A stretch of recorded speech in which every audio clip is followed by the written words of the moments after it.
time. If you like reading the scriptures, clock in, stay tuned. This is from the book of Jasher. And if you haven't heard the book of Jasher, these are one of the books that was missing. These are one of the books that they deliberately removed from the scriptures. Why?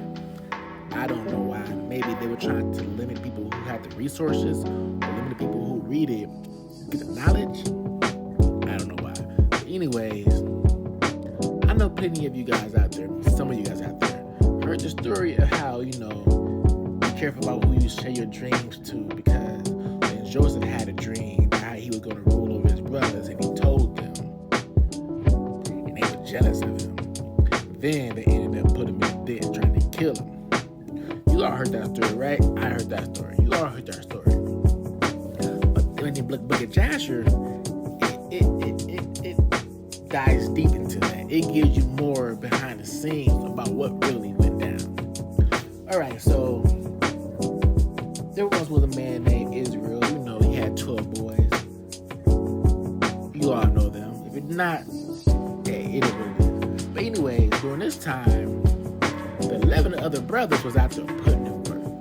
They was going around, in the cities, fighting armies, fighting wars, winning.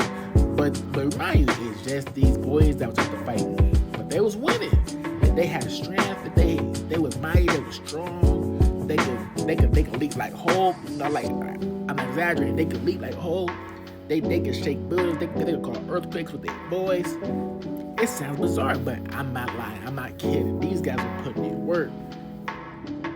So Joseph at the time, he was like a little kid.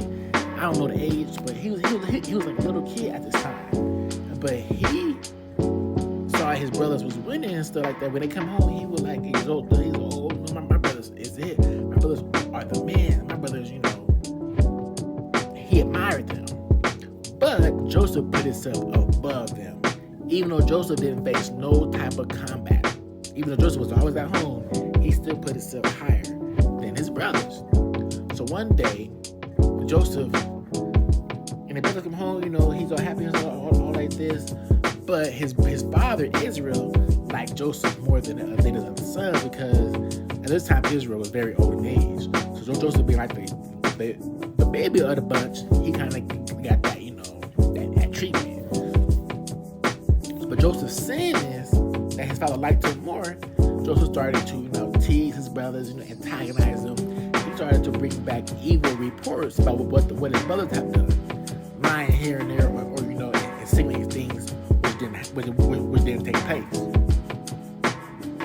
This would make the brothers mad. Like, ain't no way, because Joseph used to always do this constantly. So the brothers despised his boy. They couldn't say anything good about him because he was just such a nag. He was such a tell-tale.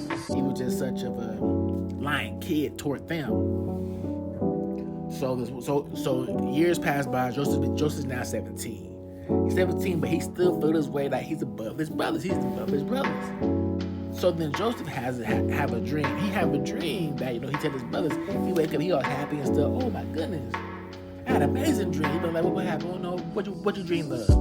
He's like, I had a dream that we were all binding sheaves, and we in the field, and then my sheaf rose up, and he put himself upon the ground, and you guys' sheaves surrounded him and bowed down to him. He's all happy. The brother's like, whoa. What do you mean? What does the dream mean? Do you imagine yourself being above us? Do you imagine yourself reigning over us? His brothers did not like what he was saying in a dream. Like, I heard he go again, tripping. But then when he told his dad, Israel, Jacob did these things. Jacob was so excited. Jacob kissed him, all this stuff. The brothers seen it. When the brother people happened, they was all, the animosity grew toward Jacob, to Joseph, heavy. So then some time passed. Joseph has another dream. This time, he gets up, he's like, oh my God, I had another dream. He would have told the father, Israel, in front of his brothers, I had a dream that the sun and the moon and all the 11 stars bowed down to me. He said, no, they bowed down to me. Israel saw how his sons was looking at Joseph. He's like, Heck no. So he rebukes Joseph in front of his sons. You think me, your mother, and your other 11 brothers is gonna worship you? He rebuked them. I don't know what you think is going on. He rebuked them. So fast forward, this is when when the 11 other brothers was taking so long. This one day, taking so long in the field to come home. So Israel sends out Joseph to go retrieve them. He sent out Joseph to go see what is taking his son so long. So then when he go out there, bada boom, they throw him into the pit. That's how awful play. So next time you hear your pastor or somebody like that talking about, be careful who you share your dreams to, because some of your haters or some of your enemies could be your kin, could be your brothers, could be your sister. They could be right next to you. Remember the story of Joseph? Yeah, that's true. Remember the story of Joseph. But at the same time, Joseph antagonized them. Joseph put that hatred in their hearts to make them feel that way. Yeah, true. They could have moved differently. They didn't have to put the boy in the pit. They didn't have to do all that. Two sides to every story. At the end of the day, God had Joseph back. God delivered to Joseph. Joseph had a bigger agenda. Joseph had a bigger, road to travel. These things had to take place. But that was the story. Hope you guys enjoyed it.